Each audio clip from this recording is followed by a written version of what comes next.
따랐고 무익한 것들을 따랐느니라. 아멘. 이 아침에 은혜 받고자 하는 말씀의 제목은 여호와께서 어디 계시냐라고 하는 것입니다. 2011년 9월 11일입니다. 오전 9시부터 오후 5시 20분까지요. 이슬람 테러 단체에 의해 납치된 이 4대의 민간 항공기가 미국의 뉴욕과 그리고 워싱턴에서 테러를 감행했던 것을 우리는 알 수가 있습니다. 이름하여 이 미국 대폭발 테러 사건입니다. 우리는 쉽게 9.11 테러로 알고 있습니다. 이 테러로 인하여 이 뉴욕에서는요 110층짜리 세계무역센터 빌딩이 무너졌고 워싱턴에 있는 국방부 청사가 공격을 받았습니다. 얼마나 많은 피해가 있었는지 기록을 살펴보니까 상상 그 이상이었습니다. 납치된 민간 항공기 4대의 탑승객 260명 전원이 사망을 했고요. 세계무역센터에서 사망 실종된 인원은 최대 3,000명이었고 국방부 청소에서도 125명이 사망 실종되었습니다. 이 테러로 인해서 국제금리가 하락을 했고요. 세계 증권시장이 흔들렸고 미국 증시는 일주일간 휴장을 했고 미국을 오가는 국제선 항공은 즉시로 차단이 되었습니다. 이 테러로 인해서 세계가 힘들어했고 경제가 요동을 쳤고 처처에 전쟁과 난리의 소문이 무성했습니다. 그래서 아마 그 소문이 조금 더 갔다면 이 세상은 더 희망이 없고 그냥 그렇게 인류의 역사가 끝날 줄 알았습니다. 그런데 이 비참한 테러 이후에 미국에서 놀라운 변화가 일어났습니다. 사회 분위기가 뒤숭숭하고 경제는 어렵고 민심은 흉흉했지만 이로 인해 세상과 삶을 포기하는 사람은 없었다라고 하는 겁니다. 오히려 그 어려운 가운데서 삶을 붙잡고자 다름 아닌 교회로 출석하는 교인 수가 오히려 증가되었다라고 하는 보고였습니다. 테러 이전까지만 해도 갈수록 교인 수는 감소되었지만 테러 이후부터는 교인 수가 꾸준히 늘었다라고 하는 그러한 결과를 우리는 접했습니다. 2003년 알카에다 이라크 하부 조직으로 출발하여 2014년에는 우리가 잘 아는 것처럼 IS로 개명한 이 순위파 극단주의 무장단체는 2015년도에 아프리카 기독교인들을 향하여 엄청난 만행을 저질렀습니다. 15년 2월 이집트 콥트교도 21명을 참수를 했습니다. 4월에는 에티오피아 크리스찬 30명을 참수 또는 총살시켰습니다. 또 이와 같이 이 IS의 만행을 피해서 또는 일자리를 찾아 나서는 그러한 사람들이 난민선에 올랐는데 이 난민선에서 박해가 계속해서 이어졌습니다. 나이지리아와 가나 출신 크리스찬 12명이 마치 요나처럼 지중해 바다에 던져져서 죽임을 당하기도 하고 난민선이 전복되어 에티오피아 크리스찬 70명이 숨지기도 했습니다. 우리가 익히 아는 것처럼 이 IS의 만행은 일반인에게도 공포의 대상이 되었지만 특별히 크리스찬들에게 있어서는 상상 그 이상을 넘어서 이 박해를 가했음을 알 수가 있습니다. 이 정도 되어지면 웬만하면 이 기독교에서 이슬람을 비롯한 다른 종교들로 그렇게 개종할 만도 한데 그런데 이번에도 아프리카에서는 놀라운 현상이 벌어졌습니다. 배교를 하기는커녕 오히려 성경을 찾는 사람이 폭증했다라고 하는 보고였습니다. 당시 이집트 성서공회에 따르면 일주일 만에 165만 권의 성경책이 더 배포되었다라고 보고를 했습니다. 우리는 항상 이런 생각을 가지고 있습니다. 무엇인가 어려운 것이 나에게 닥치면 사실 그 어려움이라는 것이 나에게 닥치는 것보다 옆 사람에게 더 닥치기를 원하고 또 그러한 일들이 생겼을 때 옆 사람은 그것을 어떻게 해결한가 가장 쉬운 방법을 선택한다라고 하는 것이었습니다. 그리고 그 방법은 다름 아닌 하나님으로 인하여 어려움을 당하면 하나님을 버리면 된다는 것이었고 예수로 말미암아 힘든 일이 생기면 예수를 모른다라고 하면 된다는 것이었습니다. 그리고 이렇게 이 해결 방법은 나가 아닌 다른 사람이 그렇게 쉽게 해결해 간다라고 하는 생각 말입니다. 이와 반대로 또 우리는 어떤 생각을 가지고 있습니까?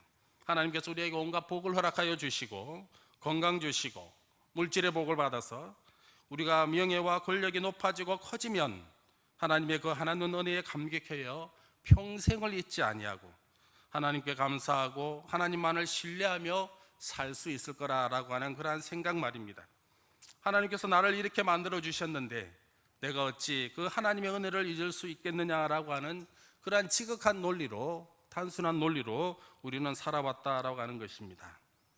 하지만 실제 우리의 삶에 있어서는 언제 우리의 생각과 논리는 반대로 움직여간 것을 우리는 잘 알고 있습니다.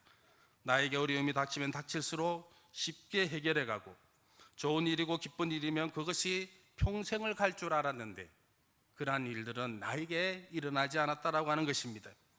미국의 크리스찬들이 그것을 보여주었고 아프리카의 크리스찬들이 또한 보여주었습니다. 그런데 이처럼 살아가는 삶의 모습은 이 시대를 살아가는 우리들에게만 일어난 것이 아니라 어쩌면 그 옛날 이스라엘에서도 동일하게 일어났다라고 하는 겁니다.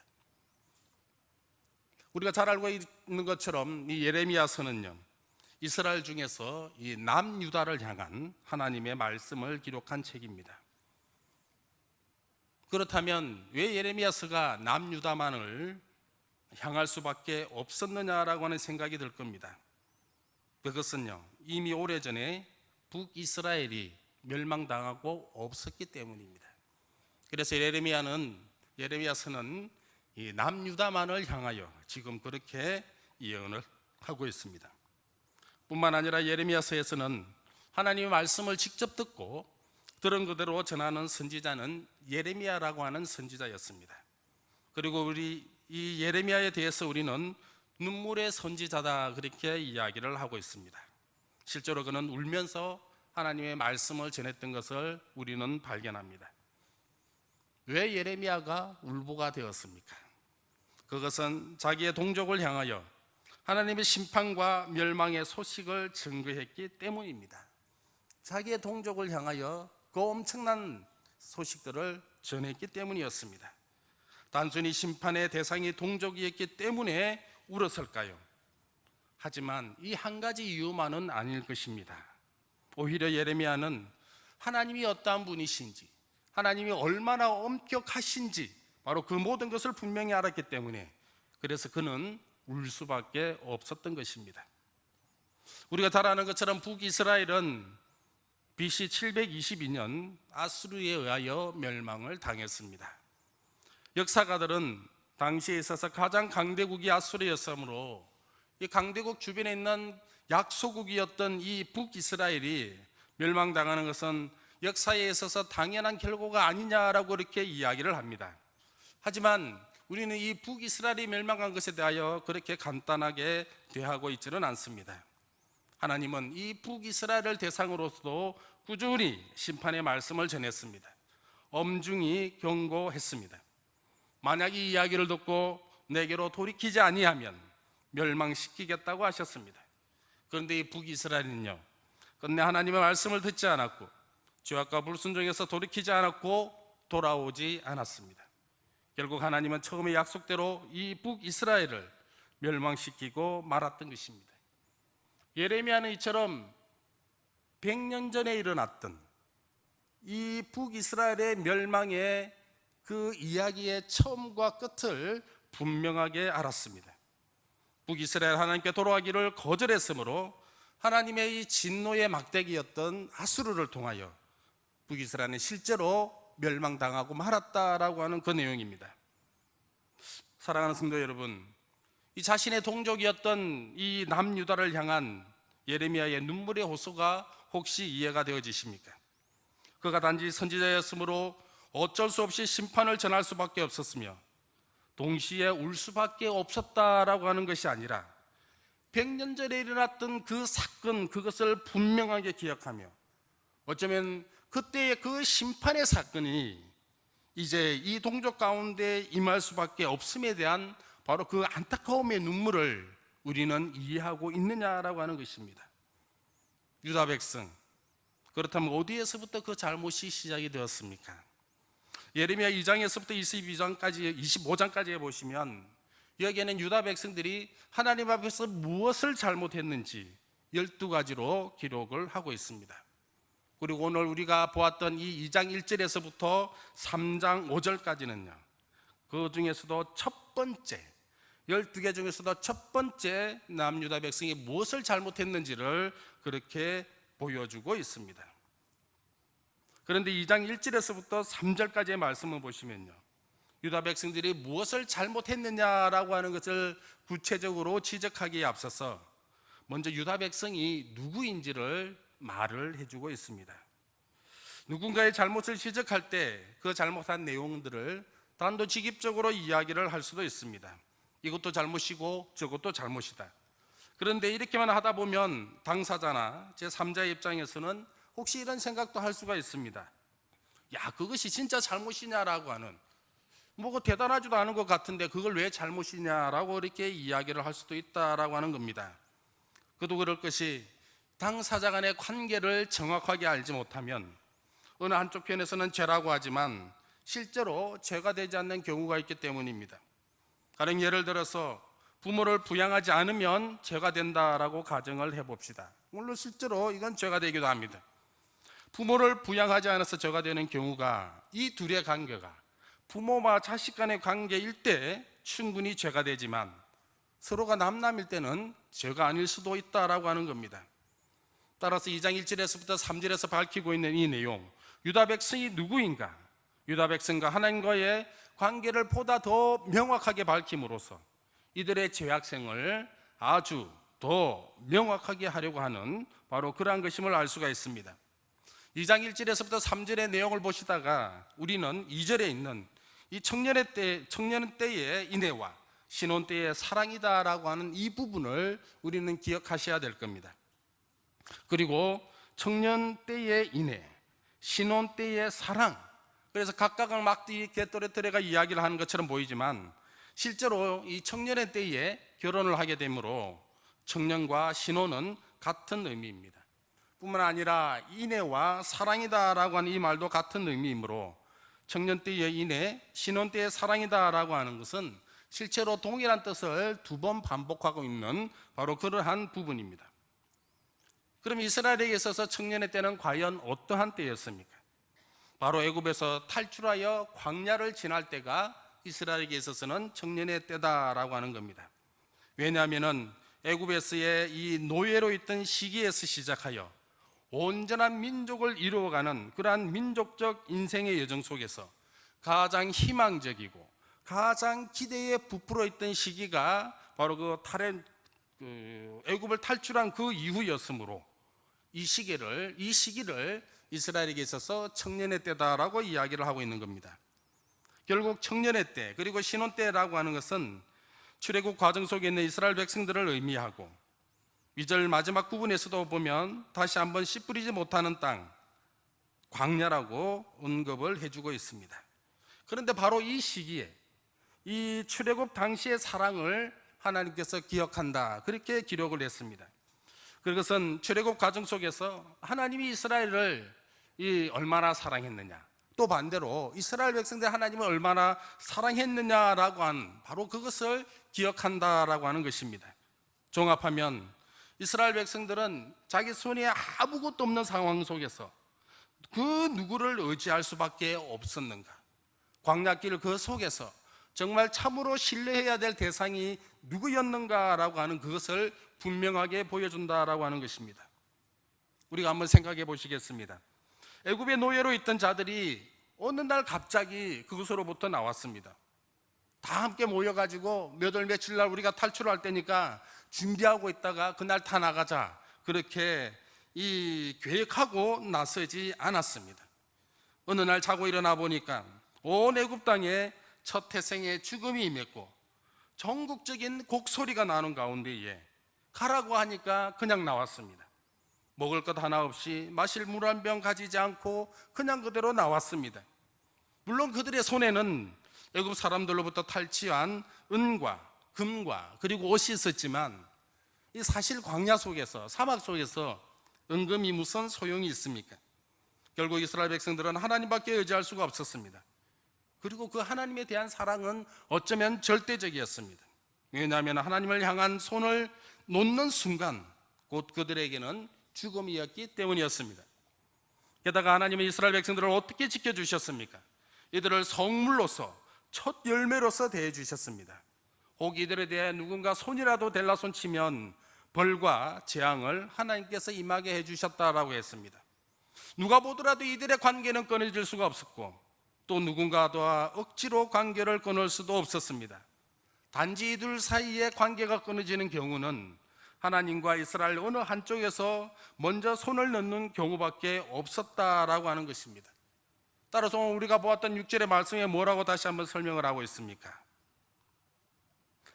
먼저 애굽으로부터 탈출을 시켜주신 이가 여호와 하나님이다, 이렇게 말씀을 하고 계십니다. 이스라엘 백성들이 애굽에서 탈출한 이유가 무엇이었습니까? 그들은 살기 위하여 애굽으로부터 탈출을 했습니다. 처음에는 기근으로부터 살기 위하여 요셉의 부름에 순순히 들어갔지만, 그 요셉이 죽고 난 이후로 야곱의 후손들은 자연스레 애굽 땅의 노예가 되었고, 이후 이들은 죽을 고생을 하면서 일을 해야만 겨우 살아갈 수가 있었습니다.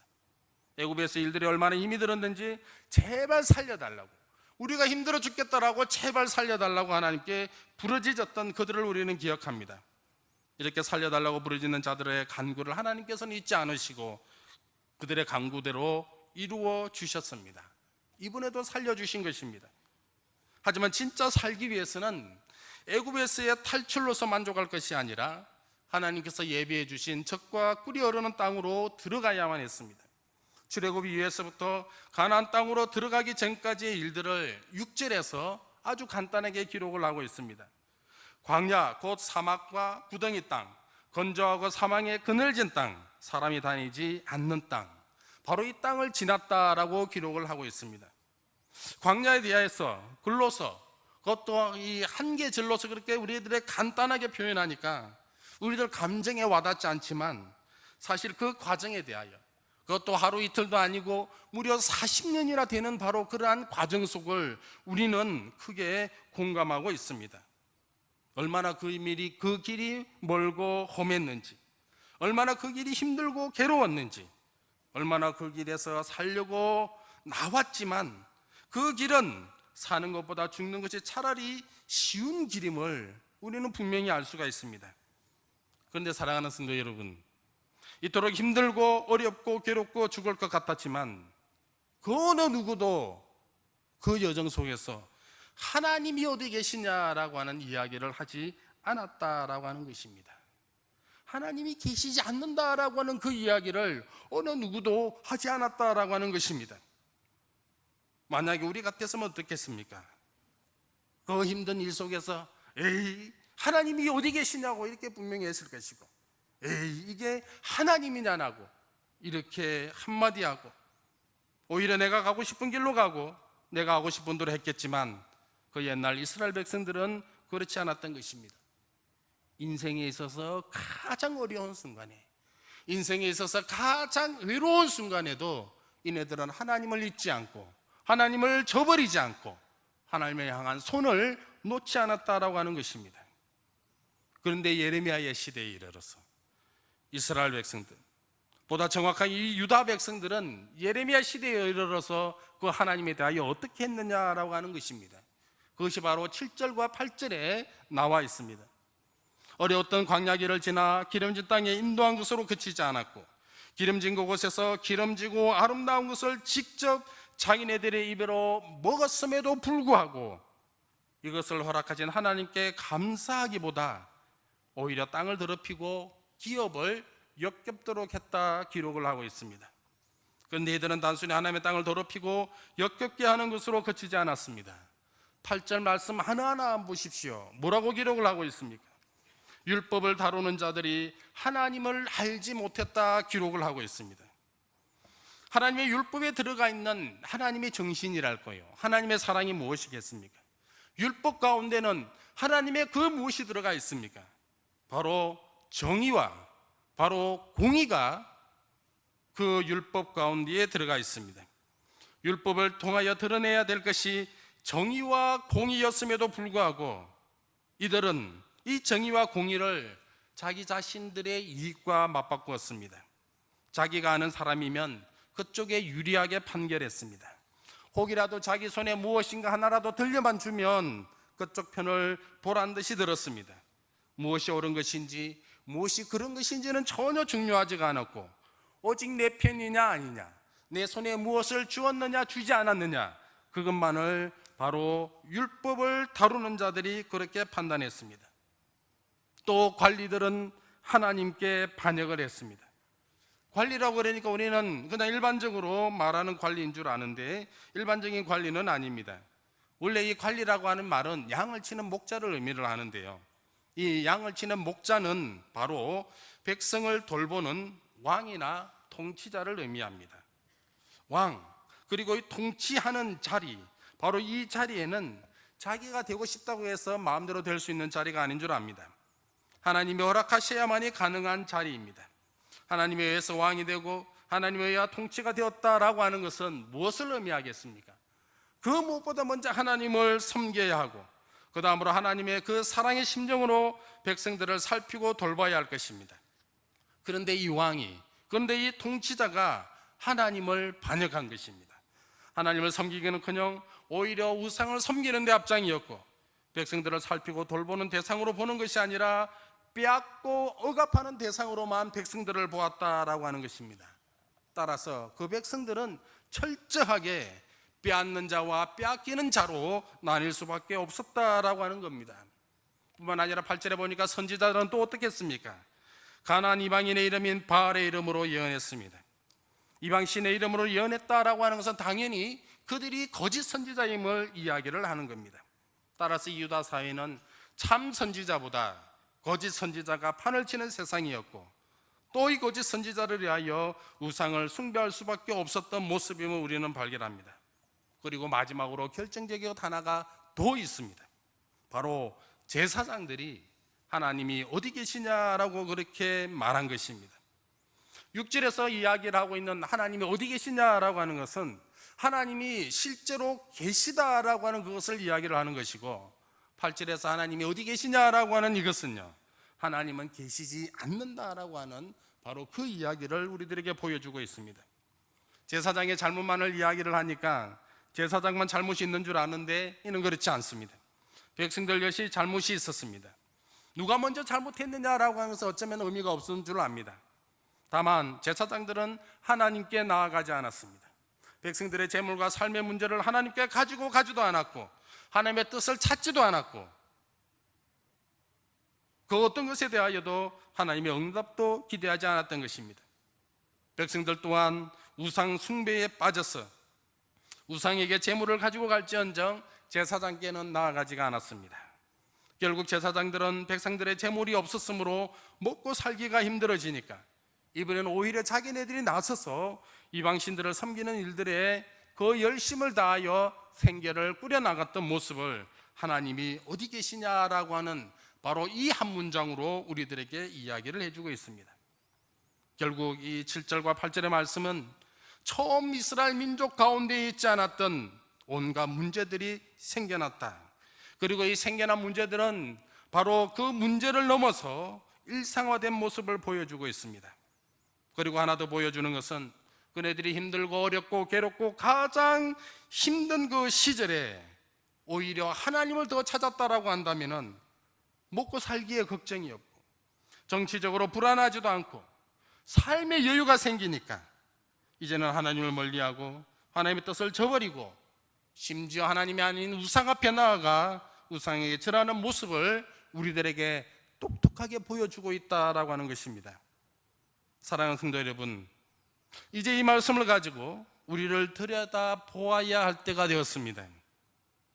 이 땅에 복음이 처음 들어온 1900년대를 전후해서 그 당시에 우리의 생활이 어땠습니까? 대한민국이 수립된 이후로부터 6.25 전쟁이 일어난 1950년대를 전후해서 우리의 생활이 어땠는지를 우리는 분명하게 기억을 하고 있습니다. 그때는 무엇을 먹느냐가 중요한 것이 아니라 무엇이라도 입에만 들어가면 그것만으로 만족하던 시절이었습니다. 무엇을 입어야 하느냐를 고민하던 때가 아니라 어떻게 하면 얼어 죽지 않을까라고 고민하던 시절이었습니다. 소위 사람이 살아가기 위한 기본 요소들을 궁극적으로 걱정하던 때가 바로 그때였다라고 하는 겁니다. 그런데 오히려 그때에 이 땅에 기독교가 어떠한 일들이 일어났습니까? 그때 이 땅에 복음이 충만했고 성령이 충만했고 열심들이 눈에 보이던 때가 아니었습니까? 하지만 별과 몇 년이 지나지 않았어 우리는 무엇을 입고 무엇을 먹고 또 어떻게 살아야 하는지가 고민이 아니라 어떻게 하면 이제 우리는 맛있게 먹을 수가 있고 어떻게 하면 우리가 멋지게 입을 수가 있고 우아하게 살 것인지가 고민하는 시대가 되었다. 그런데 우리의 삶이 나아지면 나아질수록 어제보다 걱정 없는 오늘의 삶이 있을수록 우리 입술의 질문의 내용이 혹 달라지지는 않았는가라고 하는 것입니다. 우리가 어려운 시절에 우리가 힘든 시절에 하나님이 어디 계시냐라고 하나님은 계시다라고 희망과 확신 가운데 붙들었다면 이제는 그 하나님을 조롱하고 계시지 않음을 확신한 가운데 우리가 혹시 부르고 있지 않느냐라고 하는 것입니다. 우리의 젊은이들에게도 묻습니다. 성적으로 고민하고 상급학교의 진학으로 고민하고 진로와 취업 때문에 고민하면서 하나님을 불렀던 우리가 혹 우리가 이 모든 문제가 해결되고 나서는 하나님이 아니라 나의 실력과 나의 능력 때문이었다고 하나님이 하신 것이 아니라 내가 한 것이라고 그렇게 마음에 확신하지는 않습니까? 사랑하는 성도 여러분, 이제 우리 모두 예레미야의 말씀에 다시금 귀를 기울일 때가 되었습니다. 예레미야 말씀이 시대에 맞지 않고 상황에 맞지 않고 우리의 감각에 뒤떨어져 있다고 해서 결코 우리는 쉽게 생각해서는 안 된다라고 하는 것입니다. 왜냐하면 예레미야의 말씀은 단순히 그때 그 시절 한 인간에 의한 이야기가 아니라 온 우주와 시간과 공간을 초월하신 여호와 하나님의 말씀 그대로이기 때문인 것입니다. 2장 4절에 무엇이라고 기록을 하고 있습니까? 여호와의 말씀을 들으라 분명하게 우리들에게 말씀하고 있지 않습니까? 만물이 뜨거워지는 7월을 맞이해서 그 뜨거운 만큼이나 이제 우리의 가슴이 뜨거워져야 되지 않겠습니까? 우리의 열심들이 뜨거워져서 우리 주변에 우리 마음에 자리잡고 있는 모든 불순물들을 녹아내리고 순결과 청결한 마음으로 주님 앞에 나아가시기를 그리고 주님 앞으로 돌아가시기를 소망합니다. 마지막으로 당부드립니다. 우리의 식지 않은 뜨거운 가슴으로 하나님이 어디 계시냐라고 질문하시고 우리의 삶의 온기가 식을 때까지 하나님은 언제나 나와 함께 하신다라고 하는 삶의 고백으로 오늘 하루도 열심을 다하여 살아가시고 그리하여 마지막 때에 하나님 앞에 당당히 서시는 저와 여러분들이 되시기를 주님의 이름으로 축원드립니다. 오늘 주신 말씀 위하여 다 같이 기도하도록 하시겠습니다.